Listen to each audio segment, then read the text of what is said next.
Salutări! Sunt Cristina și am ales să fac acest scurt video pentru a-ți explica foarte rapid în câteva minute ce facem noi de fapt în acest business. Ei bine, promovăm în primul rând, sănătatea, vitalitatea, energia, starea de bine, folosim produsele pe bază de gel de aloe vera. Gelul de aloe vera este recunoscut la nivel mondial ca fiind o minune a naturii, o plantă cu peste 200 de nutrienți care are proprietăți în detoxifierea organismului, în refacerea metabolismului, dar și în aportul de nutrienți pe care îl aduce. Așadar, în primul rând promovăm sănătatea și ajutăm oamenii să fie mai sănătoși.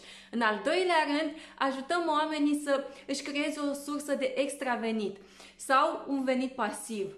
Pentru că trecem printr-o perioadă în care suntem într-o criză financiară și eu am început acest business atunci când, în urmă cu câțiva ani, în 2008, am trecut printr-o criză financiară și deși eram angajată ca și pe perioadă nedeterminată, eram titular la universitate pe un post de asistent universitar, am simțit ce înseamnă să fii angajat. Am văzut atunci cât de nesigur ești în postura de angajat. Așadar, ajutăm persoane să-și creeze o sursă de extra venit pe lângă jobul pe care îl au lucrând part-time 2 ore pe zi, să-și poată crea acea extra venit de 500 de euro pe lună sau chiar mai mult, depinde de implicarea fiecăruia. Și aici aș vrea să te gândești ce ai face dacă ai avea 500 de euro în plus pe lună.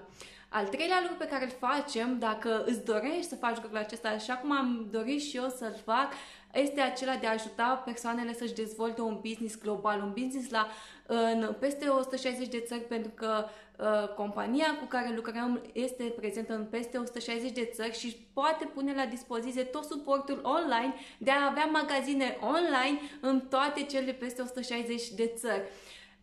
Și ce facem mai exact noi? Ei bine, te susținem în tot ceea ce ai nevoie pentru a da startul business-ului tău. Pentru că da, nu vei fi singur în acest business, așa cum și eu am avut parte și am parte de mentorare, așa și tu vei avea parte de mentorare zilnică cu mine, vei avea parte de cursuri de online marketing, de cum să te dezvolți pe social media, vei avea la dispoziție un sistem de cum să-ți creezi o bază de clienți, cum să faci marketing, cum să comunici, cum să te dezvolți personal, pentru că și acesta este un alt mare câștig în acest business. Așadar, ce ai de câștigat dacă vii alături de mine în această călătorie în care să putem să-ți îndeplinim visurile, în care să putem să lucrăm la libertatea ta? Vei avea parte de sănătate, un extra venit, un business global, dezvoltare personală și foarte mulți prieteni. Așa că dacă vrei să devenim parteneri, lasă mesaj, hai să-ți dau toate detaliile pentru a putea să începem împreună această călătorie spre viața pe care ți-o dorești. Să ai o zi extraordinară!